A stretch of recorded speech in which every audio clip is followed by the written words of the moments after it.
Olá pessoal, vamos então continuar nosso estudo com gráficos de atributos, trabalhando uma variação do gráfico que nós estamos vendo, do número de defeituosos, e vamos trabalhar agora a fração de defeituosos. A lógica é simples, continuamos trabalhando a binomial, o nosso foco continua sendo na existência de unidades defeituosas, independente da quantidade de defeitos, só que agora, ao invés de controlar a quantidade, vamos controlar a fração. Como a gente vai ver, e vamos fazer algumas aplicações ligadas a isso, é um tipo de gráfico muito útil, principalmente quando nós temos a necessidade de trabalhar com valores, com quantidades variadas. Ou seja, quando eu preciso trabalhar situações em que eu não tenho como manter a nossa amostra com tamanho único. A metodologia, logicamente, é semelhante. Vamos usar a fração de defeituosos, ou seja, P e não NP. Então é pegar tudo aquilo que a gente já viu, todas as fórmulas de média, variabilidade, limite, e dividir por N. Dividir pelo tamanho de cada amostra. Dessa maneira, a média passa a ser P em vez de NP, e a variabilidade é raiz quadrada de P, que multiplica com menos P, sobre N, esse N dentro da raiz. Usando a mesma lógica, média mais 3 desvios padrões, os limites de controle vão ser dados por P barra, né? Esse P0 é o P barra, na verdade. A estimativa, esse P0 significa a estimativa de P, que no nosso caso é o P barra. Mais 3 raiz quadrada de P barra menos P barra sobre N. No inferior, só trocar o sinal. E a linha média é o próprio P barra. A grande vantagem, como está dito aqui, da utilização, na verdade são duas, né? São duas grandes vantagens. A primeira é que facilita o tratamento dos dados e a realização de gráficos quando a gente tem amostras variáveis. E o segundo é que a sua linha média, que é exatamente o P barra como a gente viu, já dá uma indicação do nível de qualidade do processo. Às vezes você dizer, não, eu tenho uma média de 10 defeituosos. Ok. Mas 10 defeituosos em cima de quanto? Em cima de 15? Em cima de 20? Em cima de 100? Em cima de 1000? É uma realidade totalmente diferente. Agora, quando eu falo que a minha fração de defeituosos é 10%, eu já passo a ter uma ideia mais clara da qualidade do processo. Bom, basicamente o que a gente tem que saber sobre esse gráfico é isso. Não tem nada muito diferente. Então vamos tentar aplicar isso em cima de um exemplo, tá? O exemplo é esse, já está parcialmente resolvido. Nós temos aqui 25 amostras, cada amostra de tamanho 300. Por enquanto estamos trabalhando ainda com amostras de tamanho fixo. E para cada amostra foi registrada a quantidade de defeituosos que foram encontrados. Então 12, 3, 9, etc. Somando tudo, nós tivemos 138 defeituosos para 7.500 peças, unidades inspecionadas. O que vai nos dar, dividindo um pelo outro, uma fração de defeituosos média de 0,018 ou 1,8%. Esse 1,8% é a fração média de defeituosos do processo. Para que eu possa, então, efetuar o controle desses dados em tempo real, eu preciso verificar se estão sob controle, né? Então, para fazer isso, para verificar se está tudo sob controle, nós precisamos calcular os limites e aplicar toda a metodologia que nós já conhecemos. Então, vou passar para o Excel, que a gente pode verificar como fazer isso. Aqui no Excel eu já trouxe os dados, tá? Estão aqui. O cálculo do NP fiz aqui embaixo, do P barra já fiz aqui embaixo. 7.500 é a soma do total de unidades inspecionadas. 138 é a soma do total de unidades defeituosas, o que dá aquele 1,84%. Né? Bom, vamos lá. Eu vou aqui começar então a calcular os parâmetros do processo. A primeira coisa seria, eu preciso calcular o P. O P seria a fração de defeituosos obtida em cada amostra. É essa coluna do P que vai ser colocada, que vai ser trazida para o gráfico. Então basta dividir o total de defeituosos pelo tamanho da amostra. Então aqui deu 0,04, E se eu repito isso aqui, nós vamos ter esse total, esse conjunto de valores. Posso colocar em percentual, posso manter decimal, isso aí fica a critério de cada um de vocês. Vamos então começar o cálculo dos limites.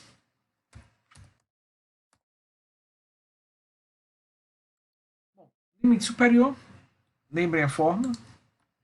Limite superior seria p barra mais 3 vezes a raiz quadrada de p barra multiplica 1 menos p barra sobre n. Essa é a fórmula que nós acabamos de ver, ok? Então vamos escrevê-la e vamos ver o resultado.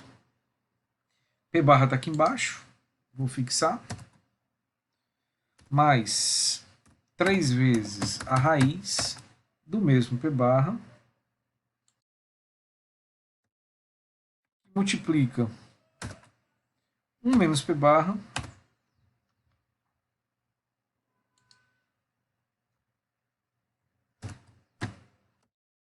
dividido por N, dividido pelo 300.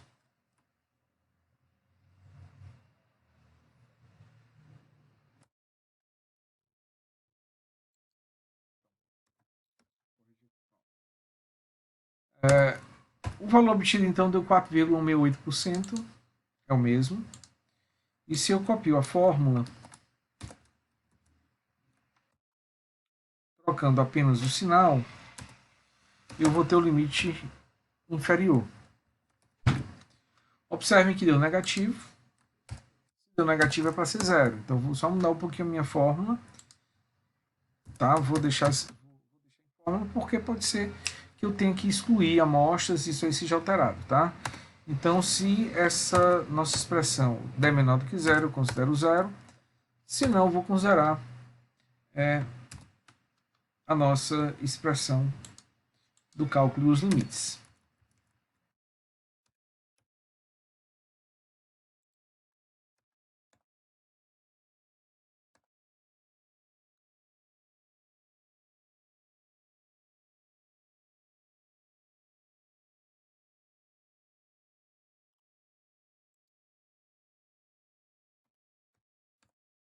Prontinho. Vamos copiar, tudo zero. E o valor de P barra, que seria a última coluna. É só usar uma célula espelho, né? Nós vamos ter todos os valores, então, aqui já plotados. Para fazer o gráfico, basta marcarmos aqui as quatro colunas. Vamos em gráfico de linha. Está aqui o nosso gráfico.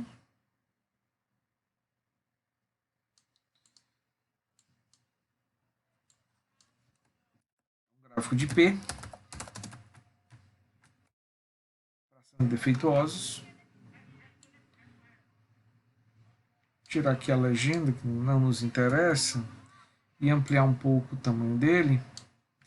Pronto, a gente vê claramente a existência de um ponto aqui que está fora dos limites, bem acima dos demais, o que logicamente representa um ponto gerado com o processo fora das suas condições normais. Supondo que as causas associadas a isso já foram identificadas e resolvidas, eu posso eliminar esse ponto. No caso, a 19ª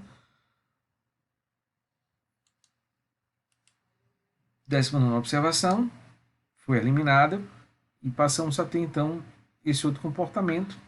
E o primeiro ponto aqui também deu fora. Vejam aqui. Então vamos eliminar também a primeira.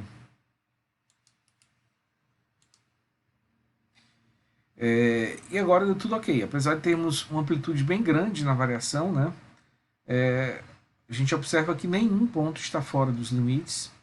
E observamos também que todos os pontos apresentam um comportamento aleatório.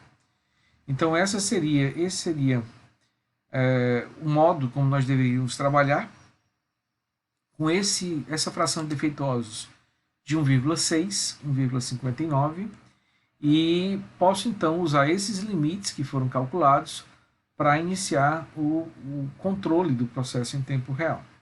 Tá? Então, com isso a gente finaliza a resolução da questão. Bem simples, né? Nada demais. Poderíamos calcular os erros também, vamos fazer ainda mais alguns exercícios sobre isso. Ele não pede aqui especificamente nesse caso para calcular erros. Para a gente finalizar esse vídeo, eu falei no começo que é muito comum que nós tenhamos situações em que o tamanho da amostra não pode ser mantido constante. Essa amostra é formada por tamanho variável. Então, nesse caso, como é que a gente poderia fazer? Como é que a gente pode trabalhar? Nós temos duas alternativas. A primeira seria usar exatamente a mesma abordagem que nós acabamos de usar, só que ao invés de dividir por um N, que seria padrão, né? Um N que seria 300, como nesse exercício agora, que não varia, nós teríamos um N para cada amostra, já que cada amostra pode ter um tamanho diferente. O que vai acontecer com isso? Nós vamos ter limites variáveis. Ao invés de nós termos linhas horizontais de limites, nós vamos ter linhas que variam. Se o tamanho da amostra aumenta, eu teria então um limite mais baixo. Mais baixo, né, mais próximo da média. Se essa amostra diminui, eu teria limites um pouco mais afastados. E aí eu teria que verificar se esse comportamento continua aleatório e, além disso, se nós temos algum ponto fora desses limites variáveis. A segunda forma de trabalhar, pessoal, seria usando a normal padronizada. Tá? Então, nesse caso, a gente teria que usar aquela fórmula que nós já estamos habituados, a fórmula do Z. Vocês sabem que o Z é dado por um valor de x menos a média sobre o desvio padrão. Bom, o x, o valor de x, o que eu quero padronizar seriam as frações de defeituosos, tá? Então vamos fazer uma padronização sobre as frações de defeituosos. Então esse x seria a fração de defeituosos, ou seja, P, de cada amostra. É o P de cada amostra. É o que foi chamado de PI. PI é o valor de P para a amostra 1, aí é o P1, é o valor de P para a amostra 2, é o P2 e assim por diante. A média é o P barra e a variabilidade é o que nós já vimos, é raiz quadrada de P barra menos P barra sobre N. Só que agora o N é variável, então seria sobre NI. Então nós faríamos essa padronização aqui e é esse elemento que vai para o gráfico. O que vai ser plotado no gráfico é esse valor de ZI. Então vou ter um Z1, vou ter um Z2, um Z3, um Z4, etc. E aí nós teríamos limites novamente fixos, sem variação. O limite superior seria 3 positivo, a ideia do mais 3 e menos 3 dos padrões, já que quando nós trabalhamos com a normal padronizada, nós vamos ter uma média 0 e um desvio padrão de 1, tá? Então a nossa linha média vai ser 0, essa aqui, e como eu quero limites afastados 3 desvios padrões, ou seja, 3 vezes 1, vai ser mais 3 e menos 3, não varia.